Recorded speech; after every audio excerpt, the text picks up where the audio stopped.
Okay, in the last part, I started example 3 and I got all the information to graph this parabola. So I'm going to go ahead and use all the information I have to go ahead and graph the quadratic function. So we know that the vertex is -1, 2, right there. And we know it's going to open down, so it's going to look something like this.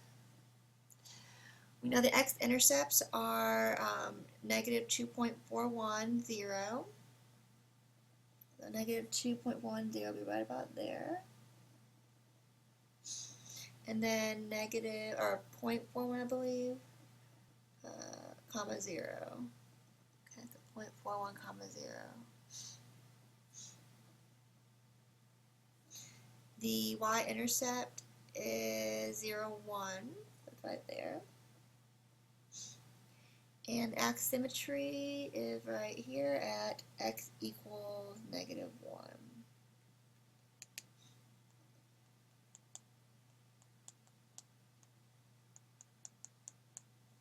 Okay, so we're going to get what we have so far. This side of the parabola. And then this side right here.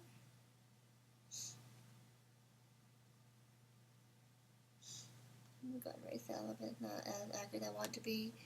2.41 right there. And then I want another point, and I know I can use the reflection or the symmetrical here, so this point would be symmetrical right there. So right here, we know the point, and that would be -2, 1.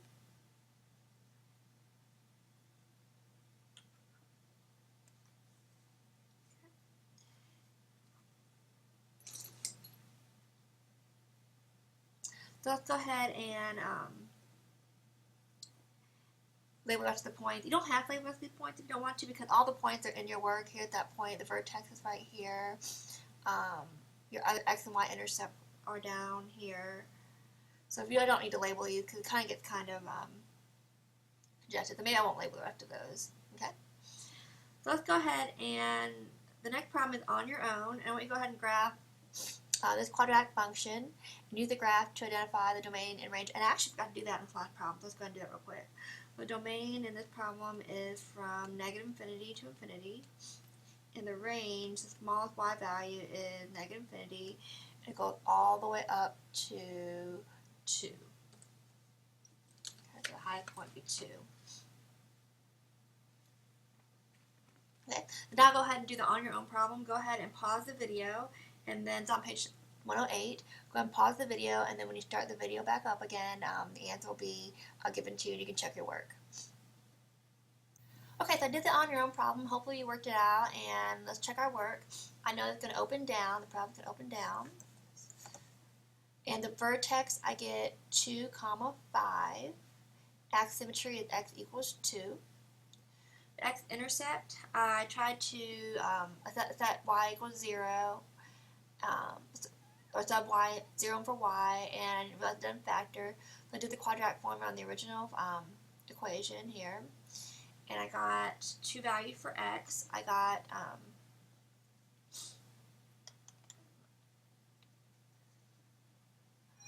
-0.24 and 4.24. Those are both the x-intercepts there. The -0.24, 0 and 4.24, 0. And then for the y-intercept, I got 0, 1. Okay, so here's my graph up here. Here's my my vertex, 2, 5. My x-intercepts are right there and there. My y-intercept is 0, 1, and I used symmetry to find another point. I got 4, 1. The domain is from -infinity to infinity, and the range is from -infinity to 5, and I included the 5. One thing I'll look at, and this might be apparent in your my math lab homework or assignment, is when we get down to this point, when we solve for x-intercept, I get down to this point right here. We're used to, in the past, simplifying that square root of 20. Remember, square root of 20 is the same thing as the square root of 4 times 5. Square root of 4 times square root of 5, which is 2 square root of 5. Now what we have here are the x-intercepts and the approximation, which is what we need when we try to graph it. If you want the exact x-intercept, the exact value, we can now use this simplification of the radical to get that. So I'm going to replace this with this right here. So I get x equals negative 4 plus or minus 2 square root 5 over negative 2. When I split it up, I get negative 4 plus 2 square root 5 over negative 2. Or x equals negative 4 minus 2 square root 5 over negative 2. This will give me negative 4 over negative 2 plus 2 square root 5 over negative 2. If I simplify that more, I get x equals 2 plus, actually 2 minus, because positive divided by negative is a negative, so minus 2 square root 5. Minus square root 5, I mean, because the 2's cancel out. And then here I would get x equals negative 4 over negative 2 minus 2 square root 5 over negative 2. That would give you 2, and this would be positive the plus square root 5. And again, these two cancel out. So in your math lab, I'm not sure, but if they want the exact x-intercept, it would be 2 minus square root of 5, comma 0, or 2 plus square root 5, comma 0. This right here is that. This right here is the approximation of that. So these two are basically the same thing. This is the exact x-intercept, this is the approximation. This is basically this. This is the approximation, this is the exact x-intercept. So again, I'd rather have this when I try to graph the parabola because it's easier to plot these points. But if they want the exact x-intercept, it would be right here. Okay? Let's go to top page 109. Let's talk about minimum and maximum. And if we're given a quadratic function, we should be able to tell whether it has a minimum or a maximum value without ever even graphing the parabola or the quadratic function. So what we're going to do is we're going to look at the vertex when we do that. So let's go to look at the first example. Example 4 says, consider the quadratic function f of x equals negative 3x squared plus 6x minus 13. Determine without graphing whether the function has a minimum or maximum value. I'm going to go ahead and try to find the vertex. So I know that x equals, well actually before I do that, we can even determine whether it has a minimum or maximum without even doing any work. It has a minimum when the parabola opens down, it's going to have a maximum. So look at this carefully. We know it opens down, it's going to have a maximum. That's going to be a high point there. We know it opens up, it's going to have a minimum. Okay, so look at this parabola quickly, or this function. We know it opens down. Because it opens down, we know it's going to have a maximum. So notice I didn't do any work there. All I did was look at the a value. We know it's going to have a maximum value. Now find the minimum or maximum value and determine where it occurs. So we're going to have to find the vertex there. So in part B, we're going to find the vertex. Well, x equals negative b over 2a, which is equal to negative 6 over 2 times negative 3, which is negative 6 over negative 6, which equals 1. And y equals f of 1, which is equal to negative 3 times 1 squared plus 6 times 1 minus 13. Negative 3 times 1, because this is 1, plus 6 minus 13, so negative 3 plus 6 minus 13. And in fact, if you want to, you could type this entire thing in your calculator and it'll give you the answer. Okay, but I get negative 10. Okay. So we know it has a maximum, so the maximum value is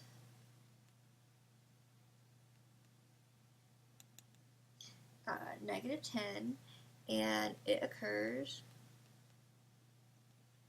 at x equals 1. Okay, so we know that we have a parabola, can have a maximum value, and the maximum value can be negative 10, and it occurs when x is 1. Now to identify the domain and range, we know the domain always can be negative infinity to infinity for parabolas. And the range, we know that if we have this parabola, we know the maximum is going to be negative 1, 10, or the vertex is negative, 1, negative 10. 1, negative 10. We know it's going to go from negative infinity, so all the way down here to negative infinity, all the way up to negative 10. But negative infinity all the way to negative 10, include the negative 10. Okay, so on your own, go ahead and do the same thing with this quadratic function. 4x squared minus 16x plus 1,000. So I'm going to go ahead and pause the video and let you try this on your own. Okay, for the on your own problem, I determined it had a minimum value because it opens up. I knew that because it's positive right here. So it opens up, it has a minimum value. And then I found the vertex, and the vertex told me that the minimum value is 984, and it occurs at x equals 2. The domain is negative infinity to infinity, and the range is from 984 to infinity. Okay, so again, 984 would be here, and then the high y value would go up to infinity. Okay, let's go ahead and do some word problems. And quadratic functions are great real-life applications in terms of word problem. So example 5, I'm not going to be able to finish this entire example in this part, so I'll probably finish up in the next video. And we're talking about the parabolic path of a punted football. The figure to the left here shows when a football is kicked, the nearest defensive player is 6 feet from the point of impact with the kicker's foot.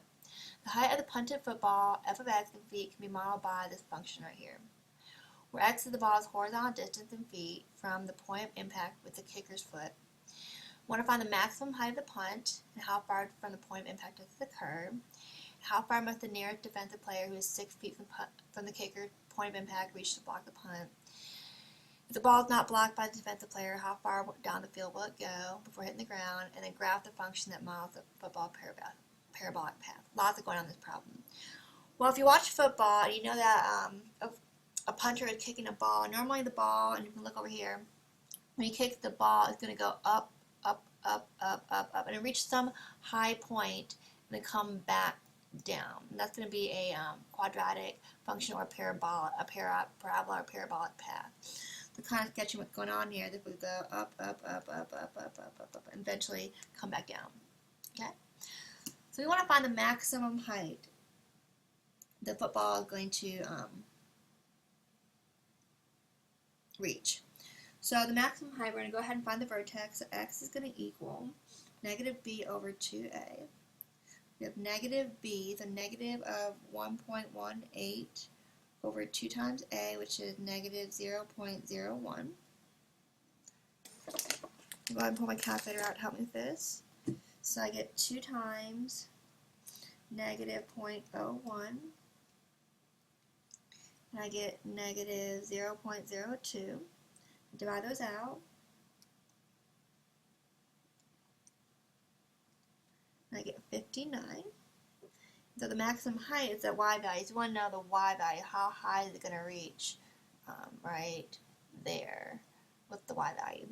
So we're going to go ahead and do y equals f of 59, which is equal to negative 0.01 times 59 squared plus 1.18 times 59 plus 2. So I do that in my calculator. I'm going to type that entire thing into my calculator to save myself some time. So I get negative 0.01 parentheses 59 raised to the second power plus 1.18 times 59 parentheses 59 plus 2, and I get 36.81. So the maximum height the football reaches is 36.81 feet, because x is feet, and it occurs at, or it occurs 59 feet